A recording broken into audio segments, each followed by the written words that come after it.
Now is the time to stand faithful. This is the current events message. This morning was history, principles for how to stand faithful. Today is what's going on in our world today that fulfills prophecy, that shows us that the time is near. So let's begin with prayer, shall we? Father in heaven, we thank you so much for the provisions you've just so generously given to us through your servants in the kitchen, and just the generosity of that is we're very touched by. And we thank you for the privilege of also to have the bread of life now before us. And we just ask for your Spirit to continue to speak and prepare us for the coming crisis. In Jesus' name, amen. But know this. Did that get anybody's attention? He could have just started. He didn't have to say, but know this. That's like a sit up and take notice. Know this, that in the last days, perilous times will come. Peril is coming our way. Oh, there are many examples of that in current events. When I hear from Klaus Schwab and he says we're going to globally push the reset button, have a great reset, and the World Economic Forum says you will own nothing, have no privacy, and be happy, that tells me perilous times are coming if they were to have that way. When he says that stay tuned for a cyber pandemic that's going to make COVID-19 look like a minor disturbance in comparison, that sure sounds like perilous times, a cyber pandemic with the power grid failures and so on. When I hear Yuval Noah Harari of the World Economic Forum say, we are upgrading humans. Yes, we're going to merge our brain with the cloud. We will be human 2.0, the next stage of evolution. Perilous times. And that those who don't merge with the AI will become a useless class. That's his words. He's a scholar with the World Economic Forum. And that you'll be pacified with drugs and computer games if you aren't participating in the upgrade. He also states that human rights are a myth. That was a very interesting clip. By the way, I've got all these clips put together. If you want to hear that from them, email me, scottritsema@gmail.com. I'll send you where you can hear these guys saying these things. But one of the most alarming statements from this philosopher, historian, Yuval Noah Harari was, he said, human rights are a myth. They are not real. And that usually, when I was back in academia, I got my social science master's actually right up the road here when I was living in Riverside at Cal State San Bernardino. Back in the early 2000s, I remember academia had this liberal notion of human rights, and that's a good virtuous thing to consider. And now academia is saying human rights are a myth. I thought that was very strange to hear. Perilous times indeed. And he also said, COVID wasn't an extremely deadly virus, but look what we could do. We could shut down entire countries, and this should give us some idea of how we can deal also with climate change. Right, Jonathan? Climate change. Perilous times. When the WEF has an individual touting the coming carbon footprint tracker, where all of your movements, purchases, consumption add up to a certain carbon score, carbon footprint tracker that can watch our every movement. Perilous times. So I actually want to begin, though, and end this message with much hope, because we might see lots of things. We'll see more. That was just kind of an intro. Lots of things that scream off the headlines. Perilous times, perilous times. But that's not an end in itself. That's for us to have the poke in the eye moment where we go, okay, things are not normal. These are times spoken of in prophecy as, what did Paul call it? The last days. But when that happens, when you see these things begin to happen, what does Jesus say? Look up and lift up your heads, for your redemption draweth nigh. The blessed hope, the glorious appearing of our great God and Savior, Jesus Christ. What are the two chapters that you think of as being signs of the times chapters? We touched one of them already, 2 Timothy 3. There's also that Olivet discourse in Matthew 24. It's repeated in Luke as well with some variations. But he said, when you see these things happen, doesn't that imply that we should be watching? If you see these things happen. And that doesn't mean we obsess only on current events to the neglect of the Christian calling, service, study, and those, basic foundation we named earlier this morning. But at the same time, we don't neglect these things. It's the proverbial newspaper in one hand and the Bible in the other, with the prophecy preacher discerning the times. Jesus said, watch and pray, didn't he? If you read out of the NIV, Matthew 24, you might actually miss one of the signs of the times. Does anybody know what I'm talking about right now? This is interesting. Compare Matthew 24 in the NIV versus the King James or New King James. And go to the part where you all, most Adventists use New King James these days, or your King James. Go in there and see the part about pestilences. Compare that with NIV. It's gone. It's not there. Okay? So we have to watch and know all the signs. We're not going to do all the signs. I want to do two things with you this afternoon.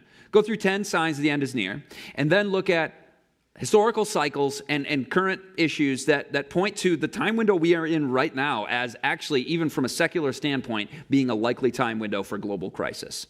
Let's go through 10 signs. Number 1, wars and rumors of war.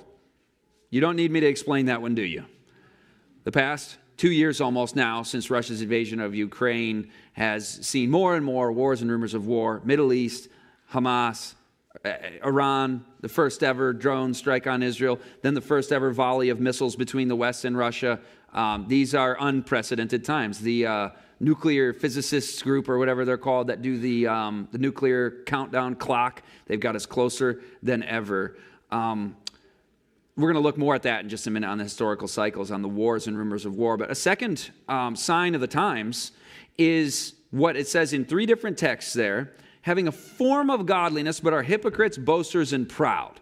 Now, this has applications to us being Christian legalists and hypocrites in our faith, but there's also a secular variant of this that I want to sit up and take notice about. What does modern society call it? Not the world, but what does modern society call it? When somebody proudly displays their fidelity to the current thing, they signal their social virtue, but it's a empty woke ideology. We call that virtue signaling, a form of godliness in a secularized world that takes on a religious feel to it. It has the same level of dogma, enforcement, as your Dark Ages or puritanical religion.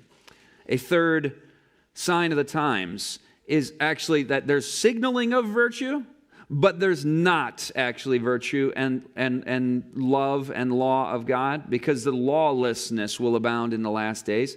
People will be despisers of good, lovers of pleasure rather than lovers of God. And how is good defined in the New Testament? People will be despisers of good. Good, of course, is God's law. Sin is the transgression of the law. And the law is holy and just and good. So that's going to be despised. People will be against the law of God. It will be a lawless time, a flagrant neglect of the moral law of God, the 10 Commandments, just like in the days of Noah. That's another text. Jesus said, as it was in the days of Noah, so it will be at the coming of the Son of Man. So we're seeing these are all intensifying in the times in which we live. And of course, the 4th commandment being the particular target of the enemy. The 4th sign of the time is that love will grow cold. The love of many will wax cold. And another way of phrasing that is they will be without natural affection. But before we get to that, the 2 great commandments of the law are love God and love your neighbor, right? And all of the law are derived from that principle of love. Now, when I see that biblically, like that's the core truth of Christianity. God is love. His law is love. It is the law of life for the universe. It's the most important truth within our faith. Is it a surprise then that a false counterfeit love will begin to masquerade in the world? You hear a lot about love out there from an anti-Christian standpoint, and it's using phrases like tolerance and love.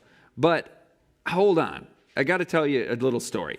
I've got an acquaintance that literally wears the T-shirt of the ideology with a capital I. And I see in this person actually a hurting person who is not happy, who is perpetually offended, polices other people's value system, and is intolerant of diversity of opinion being aired. It's like I was alluding to with the Puritans, a religious zeal, a cult-like religious dogma. And speaking of the religious nature of things, do you remember when the governor of New York, Liberty and Health Alliance, of course, was founded in 2021 during the heart of the mandates? And there was a statement that was made by the governor of New York that the vaccine is from God to us. And we must say, thank you, God. There are people, and this isn't to take a position on the vaccine. I'm giving you the mindset of enforcers of their viewpoint. There are people out there who aren't listening to God, what God wants. I need you to be my apostles. So the governor is recruiting apostles. I need you to go out and say we owe this to each other. Jonathan and I were joking back then when she did this, that normally we provide exemption letter requests and help people with vaccine exemptions on the basis of the free exercise clause of the First Amendment, which says that if you have a religious belief, a sincerely held religious belief, that would prevent you from taking this medicine or doing that or working on the Sabbath at your job, then you can apply for that based on your free individual exercise of religion. But this seems to be the wedding of the state with a medical church ideology that would be actually establishment clause themed. So maybe we need to think about how to object to mandates on establishment clause grounds. But don't you, when you hear the word mandates, that's contrary to the law of love, isn't it? That's contrary to the law of God. God does not even mandate. God invites, he entreats. The character of Christ is revealed when we advocate for religious freedom in the context of these signs of the times intensifying. Where the Spirit of the Lord is, there is what? Liberty. That was one of the core principles that helped us come together and found this Liberty and Health Alliance movement. God says, choose ye this day whom ye shall serve. And if God himself offers that kind of liberty to choose, then how much more should we? We're in love of most will grow cold, but I wanted to add this phrase from 2 Timothy 3, verse 3 that alludes to the same thing. In the last days, people will be without natural affection. And there are many different current events that you could take to look at that. You could look at the unborn, the value of life. You could look at the value of life at the other end of life. I just did an interview with somebody on my Belt of Truth Live program where he was laying out all the information, the latest information about the Canadian system called MAID, Medical Assistance in Dying. And 1/3 of Canadians now say that they would like to see death treatment for the disabled and mentally ill. 1/3 is a huge number of people. That's 10 million plus people in Canada. And my wife's Canadian. I've got nothing against Canadians. They're generally nice. Unless, I guess, you face 1/3 who are just like you're mentally disabled or mentally ill. We want MAID for you. 1 in 20 deaths in Canada right now is from physician-assisted suicide. Physicians who are tasked with healing. It is what the profession is. It's been inverted in the inverse. And actually, it's based in Darwinistic eugenics. I mean, this takes us back to dark chapters in the history of the Western world. But we cover that in Planned Eugenicide, a Belt of Truth lecture on the history, the origin and purpose of the abortion movement, looking at the eugenics origins of it, that it's actually meant to breed for a superior race. By the way, I'm going to give you one takeaway from that one. There was a guy that I think every single one of you guys knows as a household name, or most of you, if you know a little bit of Adventist history, Seventh-day Adventist history. He was a faithful health reformer, but went rogue from the truth, began to kick against the goads of the spirit of prophecy and flirt with pantheism. And John Harvey Kellogg, you know his unfortunate end of his career within the church. What most people are not aware of was when he made that break from the church, he began hosting the Fitter Families Conference and was a prominent proponent and advocate for the eugenics movement in the early 20th century America. John Harvey Kellogg is one of the best, most well-known eugenicists. That ought to be an added chapter to our Adventist history of what happens when you reject the Bible, when you reject God as the creator of every individual. But the love of most is waxing cold. People are losing natural affections, unthankful, unholy, unloving, unforgiving, lovers of themselves, lovers of money. By the way, this is easy to do, this exercise, by looking at the world and saying this is all going on. It's a little different when we put the mirror on myself as an individual. Any of that applying to me? Do I have any bitterness, unforgiveness toward people? Am I fulfilling the signs of the times by loving money, By loving myself? God forbid. 1 Corinthians, what is love? It seeketh not its own. It is not self-seeking. Greater love has no man than this, than he would give his life for his friends. Love your enemies. Pray for those who persecute you, that you may be, as Jonathan said, like your Father in heaven.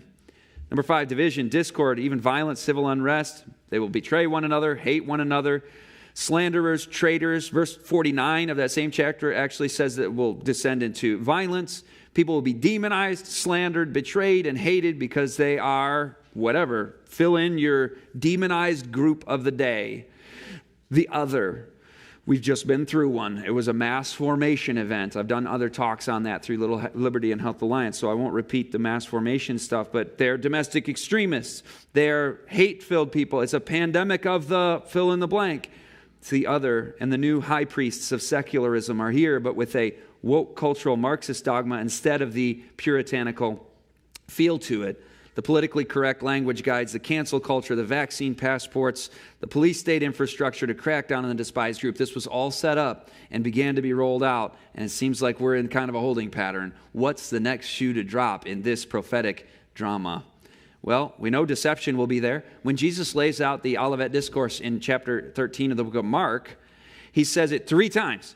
Take heed that you do not be deceived. Do not be deceived. Make sure you don't get deceived. This is why we need to be studying our Bibles. We need to be knowing the truth for ourselves, not through somebody else's lenses. Number 7, for as in the days before the flood, they were eating and drinking. Now, of course, eating and drinking is necessary to sustain life. So what is this scripture? What is Jesus alluding to here? Well, what kind of eating and drinking? This was at a time in history, Noah's day, that the only thoughts of mankind were only evil continually. So this would be evil eating and drinking, yes, by conclusion. Intemperance, in other words. In verse 49 of Matthew 24, Jesus says, eating and drinking with drunkards. So you're getting the idea of the intemperance there. The standard American diet, as you all know, is atrocious. We are consuming, I added this up a few years ago. I don't know that it's gotten any better, but I wanted to see how many calories are we consuming from whole plant food sources versus the everything else category. Some of you have heard me do this in Media on the Brain because it's an analogy for how much media we're consuming. It's the exact same number. It's 25 to 1. 25 calories from everything that's not whole plant foods to every 1 calorie. That's an enormous imbalance, right? I mean, some of us are like trying to pursue 100% pretty much over here, right? 25 to 1. We are absolutely in that state of intemperance in our society. For as in the days of Noah, they were marrying and giving in marriage. Is marriage and sexuality and gender a big topic today or what? I mean, yeah, this is prophecy. Jesus saw our day. And the Bible prophecy says that it's going to be like it was before the flood. Only evil continually. So marriage and giving in marriage, that is of an evil character. Much confusion on this issue in our time. Pure Babylon, Tower of Babel, if you will. It also says in Luke that it'll be like it was in the days of Lot. What do you think of when you think of the days of Lot? Think of Sodom and Gomorrah. And so it's talking about marriage and giving in marriage at a time where things were only evil continually. And remember the time of Lot. It'll be like those days. We could call that sexual perversion and confusion without self-control, as another phrase used in 2 Timothy 3. And this can be heterosexual normative as well. It can just be, intemperance of that nature. It can be pornographic addictions. It can be all sorts of diversions from God's original design for marriage. And that would be without self-control, taking many forms. Number 9, the assault on the family. 2 Timothy 3 says that in the last days, people will be disobedient to their parents. In Luke 12, Jesus says it'll be 3 against 2 and 2 against 3, and a man's enemies will be the members of his own household. Did you know that today, parents are spending twice as much time just watching Netflix than all quality time with their children combined? And teenagers are spending twice as much time on their smartphones than all conversation with their parents combined. So we're seeing that even just on not necessarily on a conflict level, but just a separation that is tragic. One of the most diabolical things happening in our land today is turning children against their parents. Satan hates everything that God did in the Garden of Eden, doesn't he? And God created marriage, created the family, said, be fruitful and multiply there in Eden. And Satan wants to overturn the Sabbath. Let's replace it with a counterfeit. Let's deny that it is the Creator's day. Let's attack marriage. Let's get into all the acronym stuff. Let's attack the family. Also, we covered the diet a second ago. Didn't God appoint a particular diet in Genesis before the flood? And he made them male and female in his image. So not just marital, sexual matters, but even the very identity of gender. I remember seeing a statement from the ACLU a while back where they were pointing out that the sex of the baby is assigned at its birth. And I said, wait, come again. Did you just say that was assigned? Like, where's Dr. Leela? Do you assign the baby's sex when you deliver the baby? Like, I'm going to arbitrarily declare by fiat that this is a baby girl because I said so. No, it's not assigned. I mean, you could say it's assigned by the Creator when God made the baby in the womb, but that's the world we live in, as you know. Number 10, this is my favorite, because we just covered 9 where we're all just like, what's this world coming to, right? So what you can do is say, now here's something that I can actually fulfill. Like, I don't want to fulfill the other ones. We're watching that happen, watching our world fall apart. But the gospel of Jesus Christ is a sign of the times.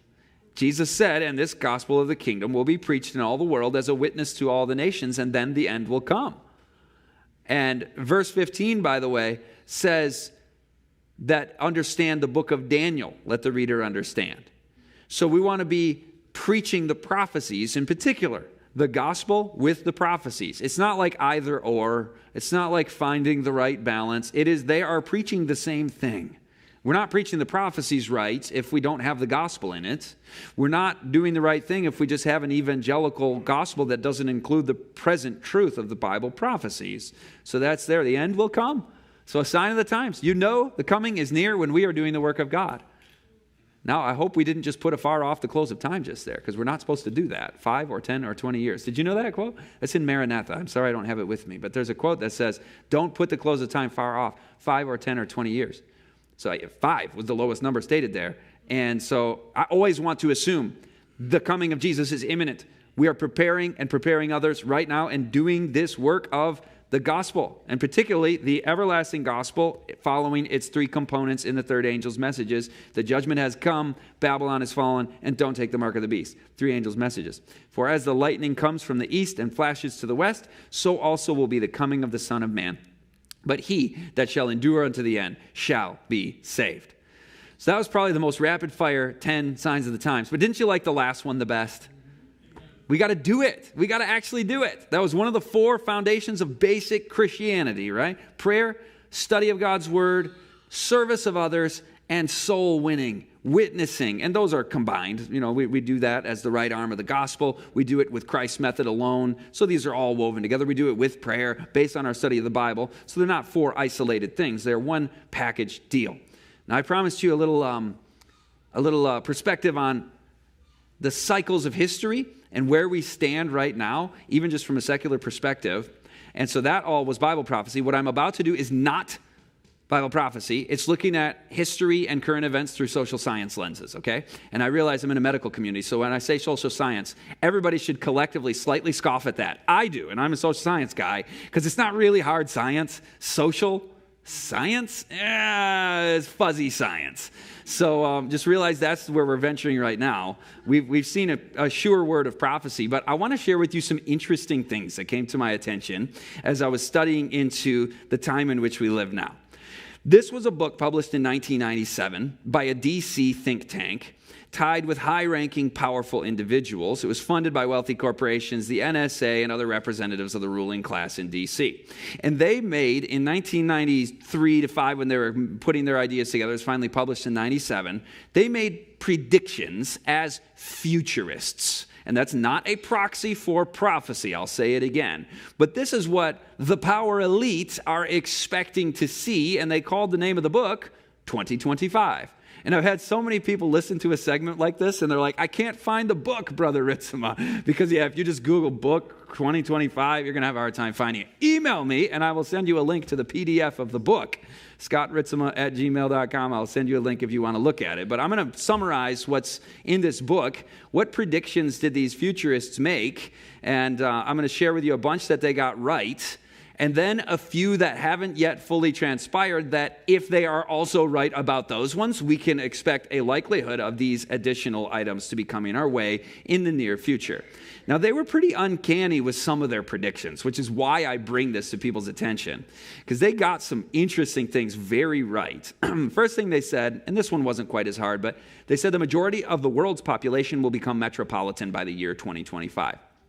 The tipping point was reached in 2009, urban versus rural.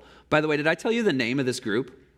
This is fascinating. They called themselves Project 2025. That's enough reason for me to look into it, okay? Meager GDP growth. They said in the coming years, in the 2000s, we're going to have meager GDP growth into 2025, and they named it 2% average. How are you going to predict the average growth of the gross domestic product over the next 25, 30 years? They nailed it. They said it would be 2%, and the usual since 2006 has been 2 to 2.5%. And they were saying this at a time when it was 4.5% in the mid-90s. We were having massive economic growth at that time.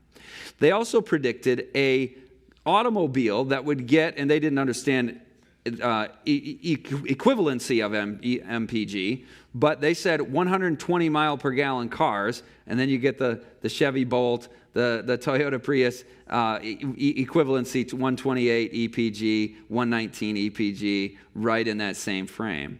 Now, this one really got my attention. They said, and they named the year 2020 for this one for some reason. They said, going to the office will become a thing of the past for a large portion of the office-based population. And they named 2020 and said, we expect about 40% of the office workers will be telecommuting and working from home. And those of you who followed the data on this, during COVID, we got to 41% of the office-based workforce working from home at least part of the time. They said 40%. It ended up at 41%. There could be there are coincidences. There are. But this is also quite uncanny. They predicted a major epidemic. They predicted that there will be genetically engineered vaccines. They predicted there will be synthetic foods. We now have lab-grown meat, impossible meat, cricket protein, these kinds of new novel foods, if you can call them that, counterfeit food. They said that supranational government, in other words, governments that govern multiple states like the European Union, they say it will be prominent and effective, though not completely. It's like, boy, that actually pretty well describes the rise and struggles of the European Union superstate. It is prominent and effective, though not completely. It reminds me of Daniel 2.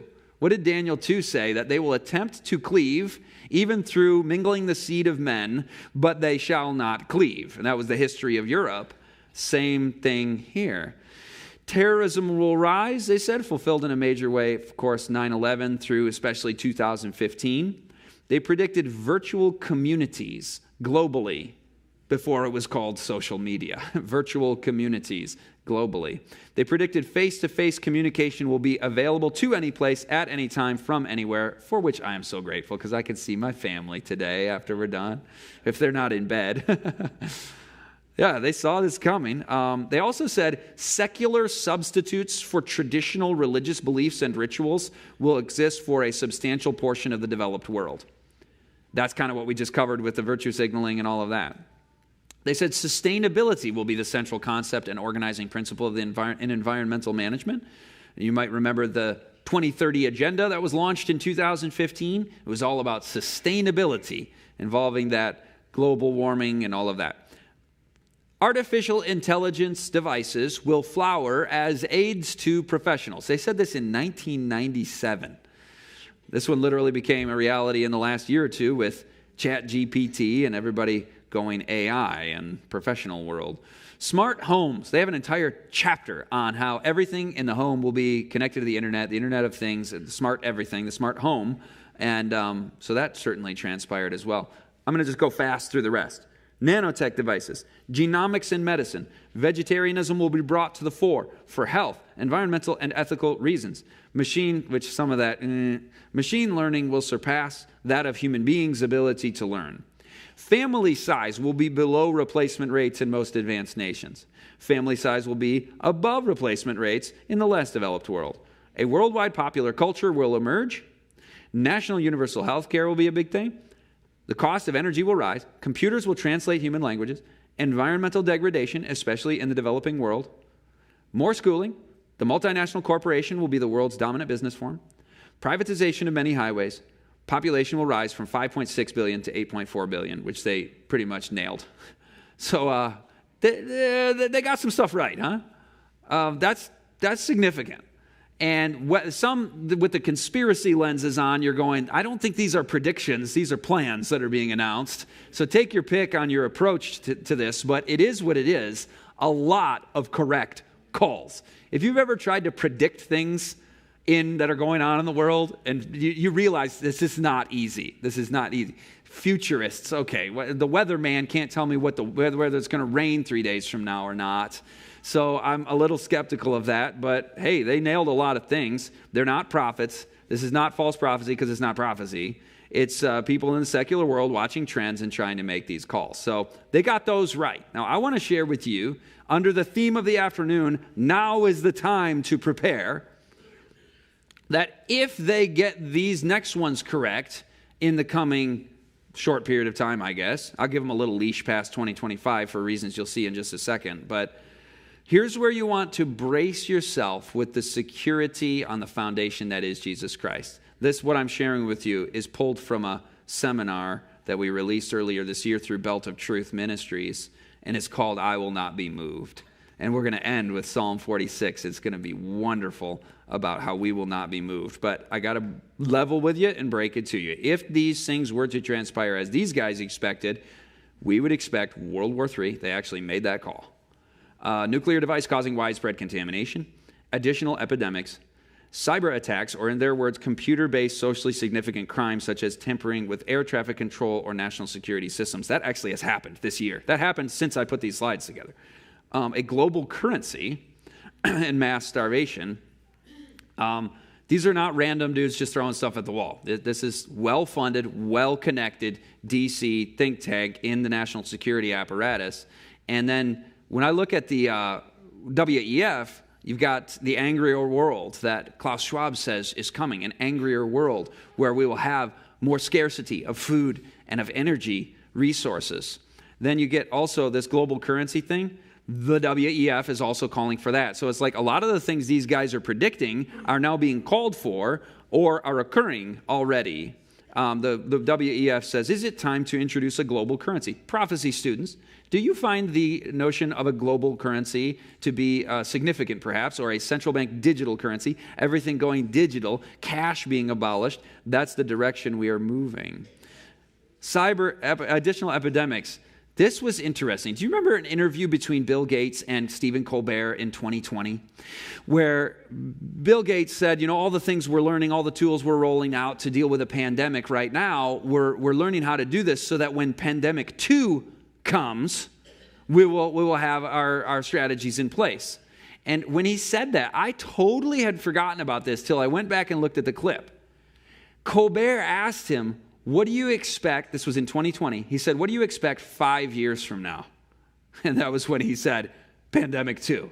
So could be just they're shooting the breeze and they didn't mean that. Or maybe Stephen Colbert is actually a major guest on a prominent Jesuit talk show. And he's like his spiritual mentor. So maybe these people actually are linked in to the power elite and can have a glimpse into what's coming next. But cyber attacks are another one that was mentioned there, and that again came out of the World Economic Forum. I mentioned Klaus Schwab. He said a cyber pandemic that will make COVID-19 look like a minor disturbance, but this guy actually puts the time frame on it again. He says geopolitical instability makes a catastrophic cyber event likely in the next, how many years? 2 years. And what year is it that he said that? 2023. Now, I'm not saying we're going to have that in the next 2 years from 2023, but he's saying it's to be expected. It is likely, was his words for that. And then interestingly, way back in 2014, There was a video game that came out, and the script writer for this video game was a prominent futurist within the national security state. His name was Peter Singer, and he was known by the Wall Street Journal as the top Pentagon futurist. And he was the script writer for a video game that was released in 2014. The video game is set in the future in the year 2025 again.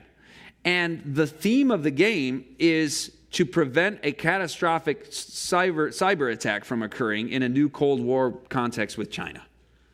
I was literally just listening to an interview yesterday or 2 days ago where the guy was like, all the people in D.C. are talking about war with China in 2027. That's like the big talk of the town. He was kind of leaking this out on a podcast. Did somebody see that? You know what I'm talking about.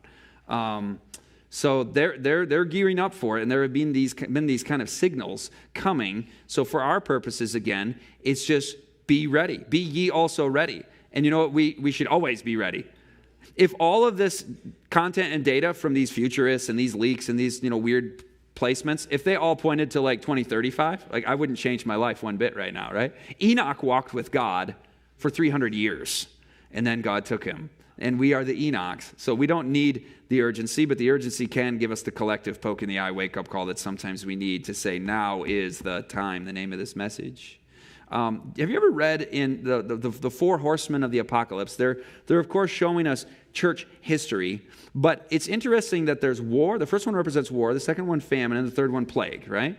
And then the fourth one represents war and famine and plague. It's like all three. So there's a culmination effect, kind of like prophecy intensifies and repeats and enlarges. Well, the three are right there in a literal sense. War, famine, and plague are 8 of the things that the 1990s Project 2025 said to expect. Then another 2025 reference, this is outside of those guys, those Project 2025 futurists. This is a ODNI document from 2008, if I remember correctly. The Office of the Director of National Intelligence oversees the 18 known intelligence agencies of the United States government. And they put out a document called Global Trends 2025. And they targeted 2025 also as the collapse of the Western financial system. And they also said, interestingly, secularism will decline. Now, who would think to make that call? Secularism has been on the rise for 200 years since the French Revolution.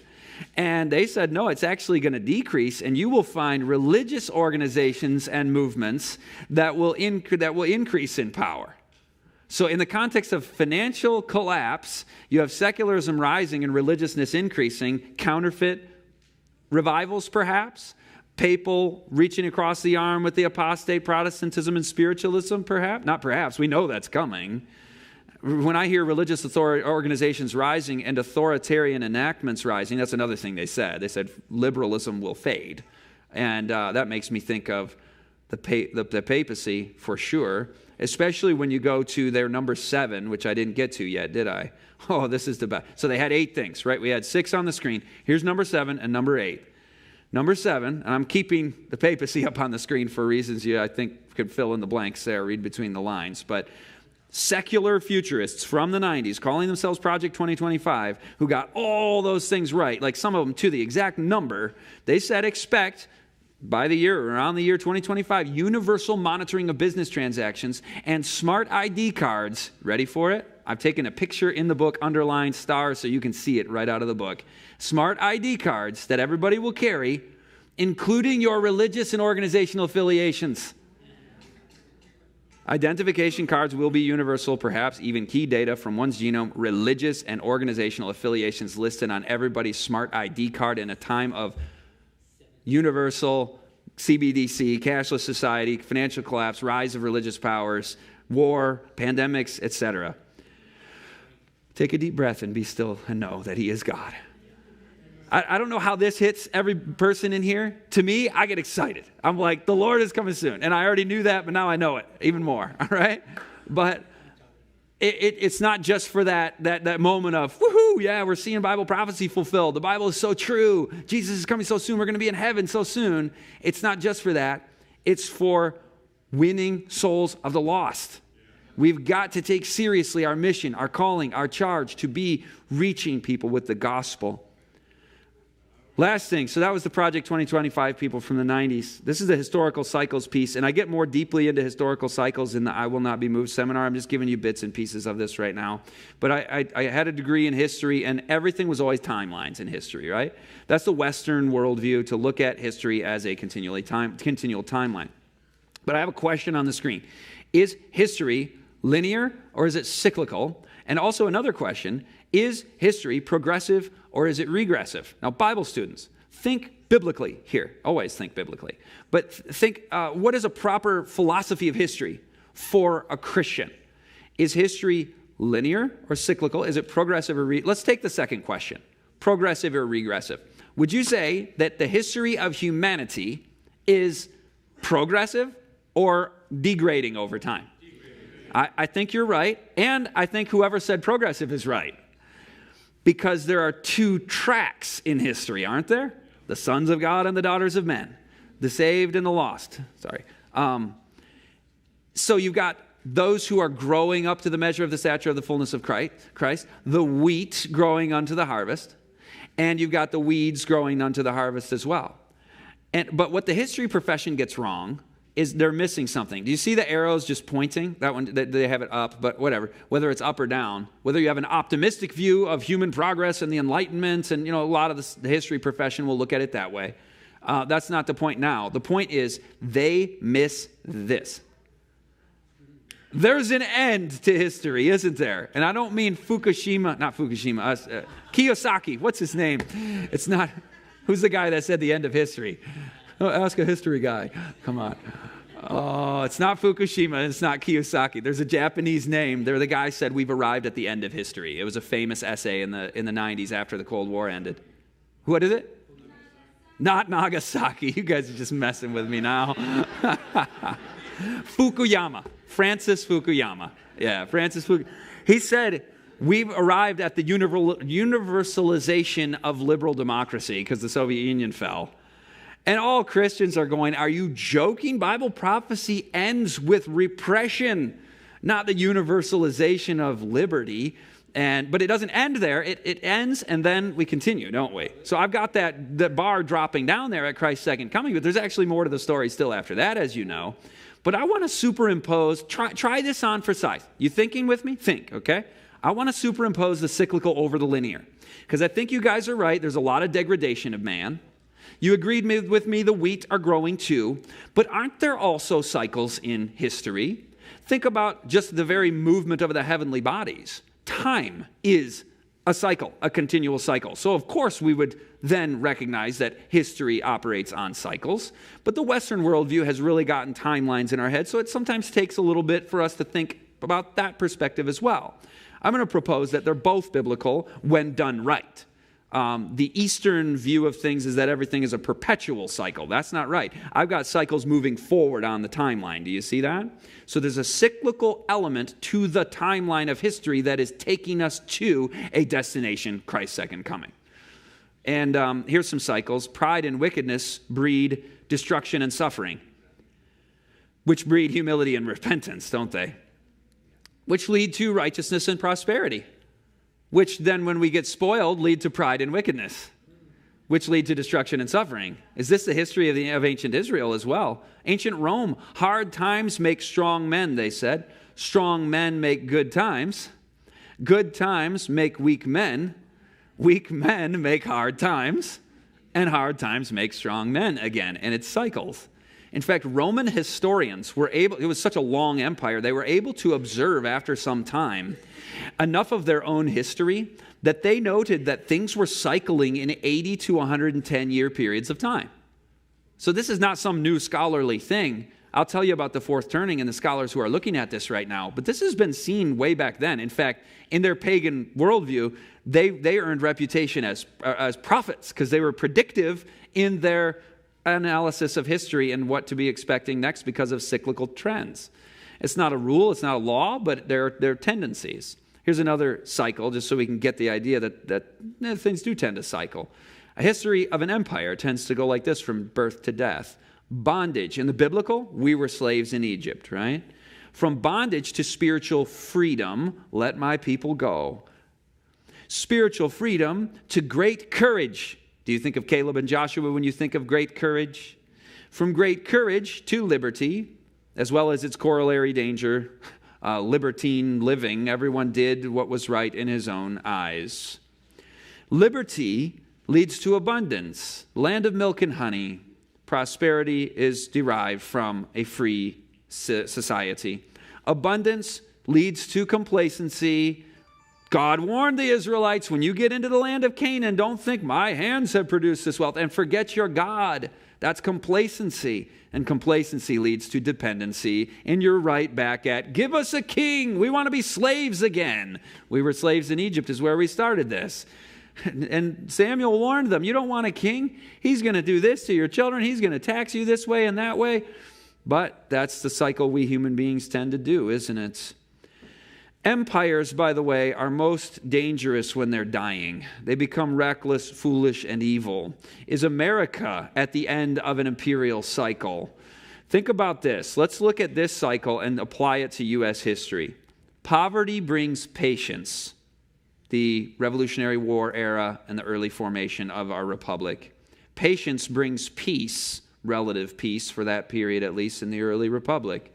Peace makes plenty. 19th century booming railroads, etc. Early Industrial Revolution.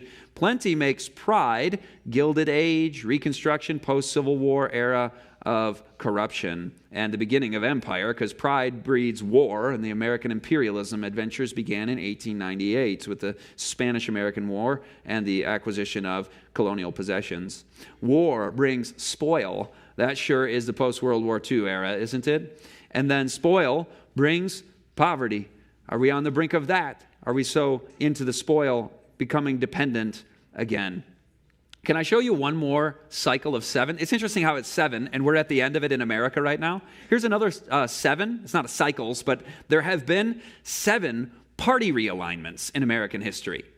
The first, 1788, Federalists versus Democratic Republicans. 1828, Jacksonian Democrat Party. 1860, Lincoln founds the Republican Party. 1896, that's where that military adventurism came in with the Republican Party under William McKinley. 1932, the New Deal, a remake of the Democratic Party. 1980, the Reagan Revolution, a remake of the Republican Party. 2016, Trump populism. 7 party realignments, all approximately 40 years apart, interestingly. Okay, now I got to show you the fourth turning, Neil Howe. This historian has done a masterful work, and I don't endorse everything in his book. The Fourth Turning is here, or his original work from 20, 30 years ago with his colleague Strauss. But it's the Strauss-Howe cyclical view of history theory, and they're not the first ones to come up with a cyclical view of history, but they're noting the trends, and I want to share some things with you on how they arrive there. Think about a human life. Isn't society comprised of a lot of individual humans? And a human life, you think of the lifespan as kind of divided into 4 seasons, if you will. Childhood, that ends about age 21, right? For full privileges, if you can call them that in our society. Then, so that would be like spring.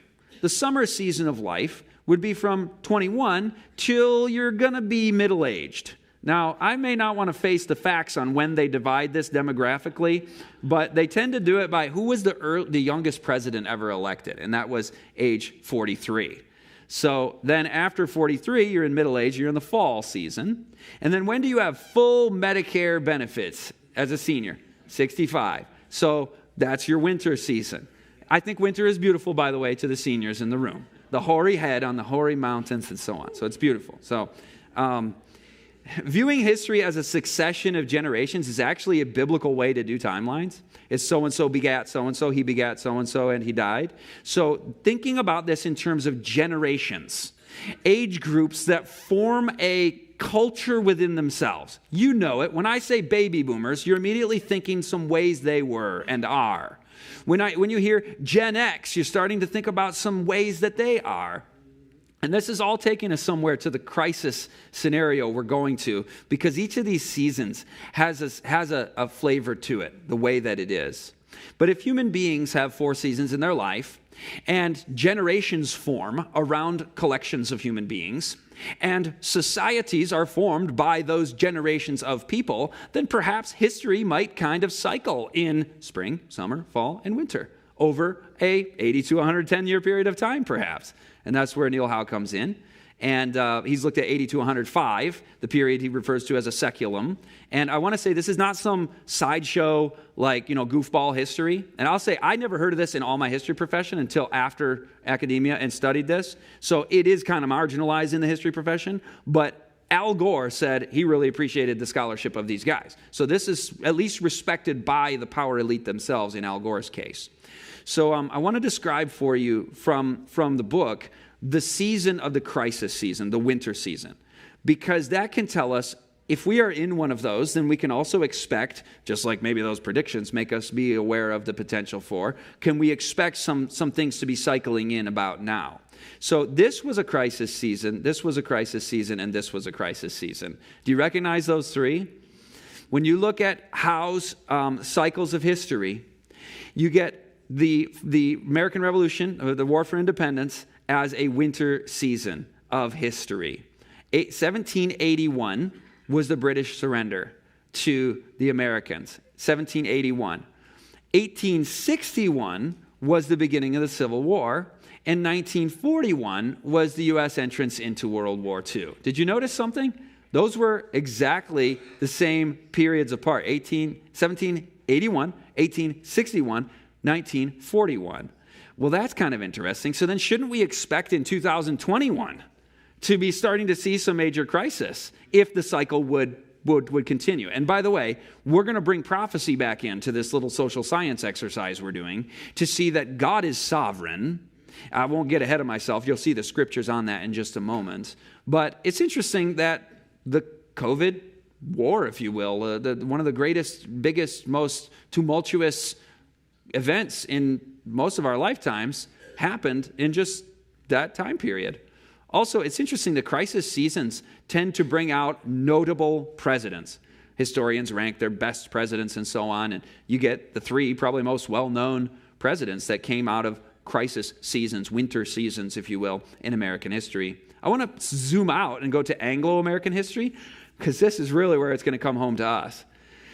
There were 6 giant wars in Anglo-American history. Each was in a crisis season, a winter season of the Neil, Howe, and Strauss cyclical view of history. Everyone landed where it was supposed to.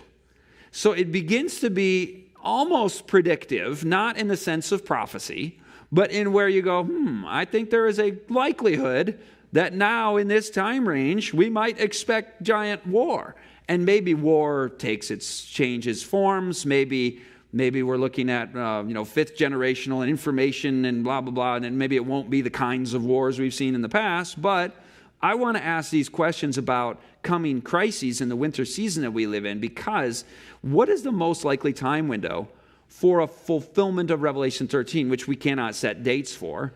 But should we be especially sitting up and taking notice right now as we are in a winter season? I'll tell you, I'm going to jump right forward right now. Our crisis season began in 2008 with the great financial crisis, and it's scheduled to roughly wrap up 2032. And I don't put far off the close of time 5 years, so I don't plan to have that long. But just so you know when we're on schedule for our crisis season ending, it's kind of interesting. We had 9/11 as a precursor to it. There's usually a tremor event that precedes the beginning of a crisis season.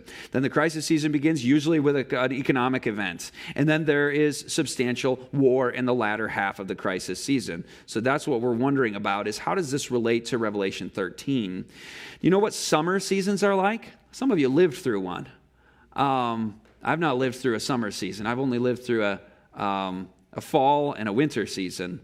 But a summer season, there was a summer season, an awakening with Martin Luther. The history's cycled, and in the 1600s we had another awakening, the Puritan awakening in England. Then you had another, are you noticing a theme here? And there seems to be an awakening during the summer season, the Great Awakening in the 1740s and 50s in the American colonies. The Great Second Advent Awakening. Our own history fits into these cycles. We were in a summer season in the development of that. There was also the Second Great Awake happening just before that. And then the one some of you guys lived through, the awakening of the Jesus freaks and the New Age movement and the Aquarius and all of that kind of thing of the 60s and 70s. Summer seasons tend to be philosophical, not as likely candidates for a crackdown on no buy, no sell, death decree, forced worship. It's just not as likely. It could happen, but fall seasons are what I grew up in the 80s and 90s. Fall seasons tend to be more individualist, more skeptical of institutional structures. That's why maybe a lot of Gen X people are asking tough questions through COVID, because they were raised with that mindset.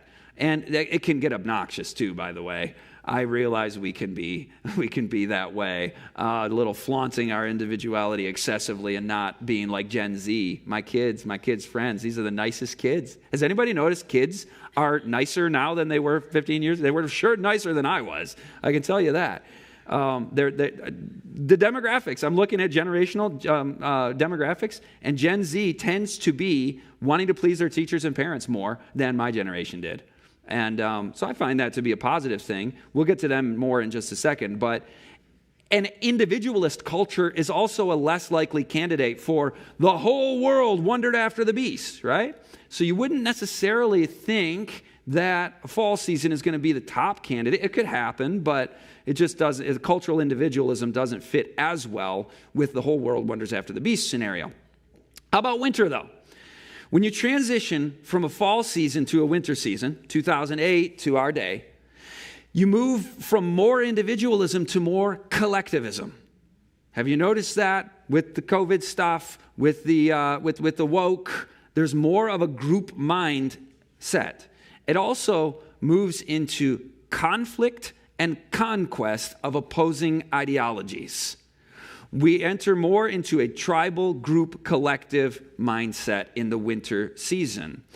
And faith is no longer about as much personal, individual faith. It becomes more, it's not about awakening movements like in the 60s. It's more about, we're in a crisis right now. We need community mobilization, religiously, spiritually, socially, everything, because it's holy war time to move things forward in the context of wars, famines, pestilences, and the gospel going to the world.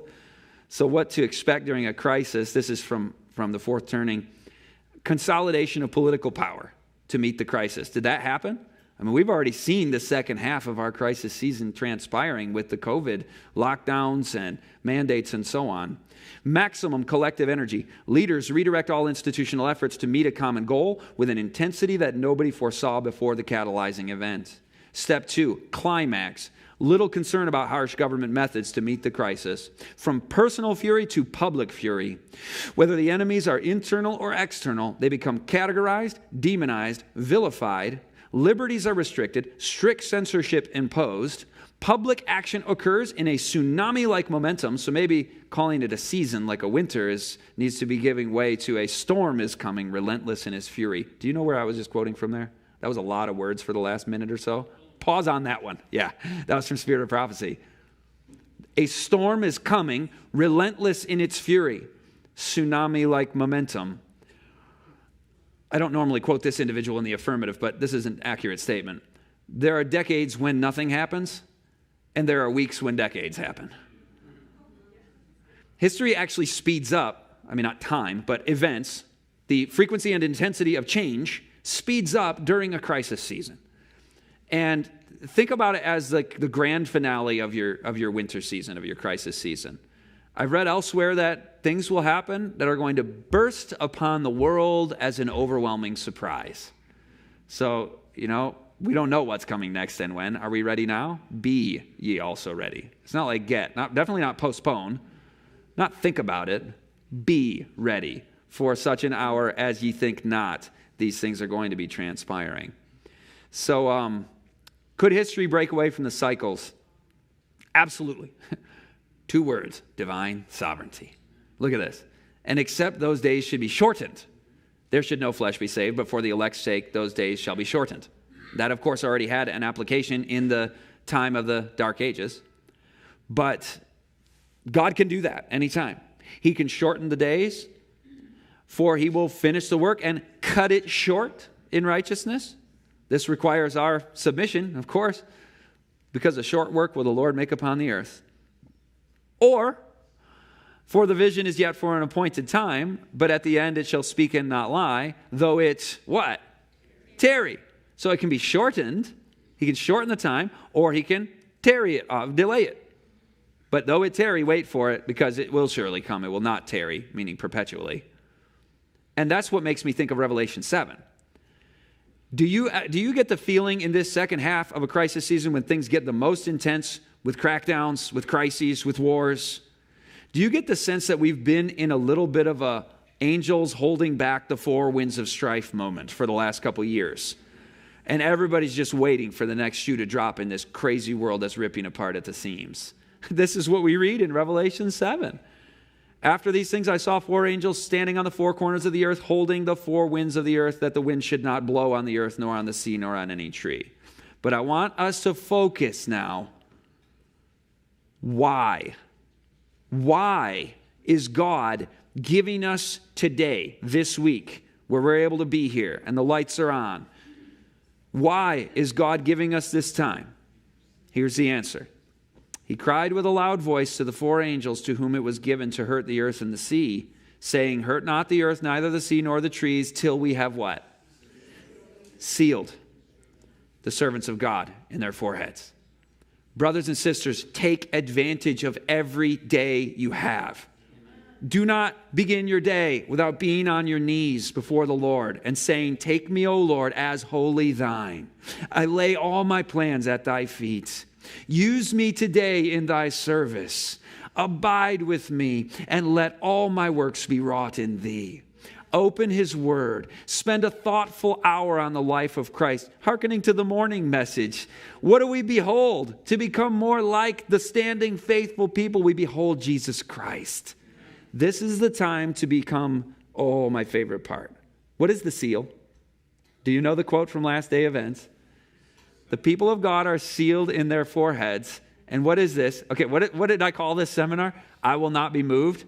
I don't think Dr. Leela even knew that this seminar was like, I will not be moved. We didn't even talk about it. She's like, we're going to do a weekend called Standing Faithful. I'm like, yeah, let's do it, Standing Faithful. And we're planning this. And it dawns on me, like, I had almost an identical title, like, I will not be moved. But here's why this gets me so excited. Because the people of God are sealed in their foreheads. It is not any seal or mark that can be seen, but a settling into the truth, both intellectually and spiritually, so they can not be moved. God is our refuge and strength, a very present help in trouble. Therefore will not we fear. Though the earth be removed, and though the mountains be carried into the midst of the sea, though the waters thereof roar and be troubled, though the mountains shake with the swelling thereof, there is a river, the streams whereof shall make glad the city of God, the holy place of the tabernacles of the Most High. God is in the midst of her. Who is her? Us. God is in the midst of her. She shall not be moved. God shall help her in that right early. His purposes know no haste and no delay. That right early he will help you. The heathen raged. The kingdoms were moved. He uttered his voice. The earth melted. Whew. That's going to happen. Literally, the earth will melt after all this. That's an apocalyptic prophecy there in Psalm 46. And it carries us through the last days with the assurance that you shall not be moved.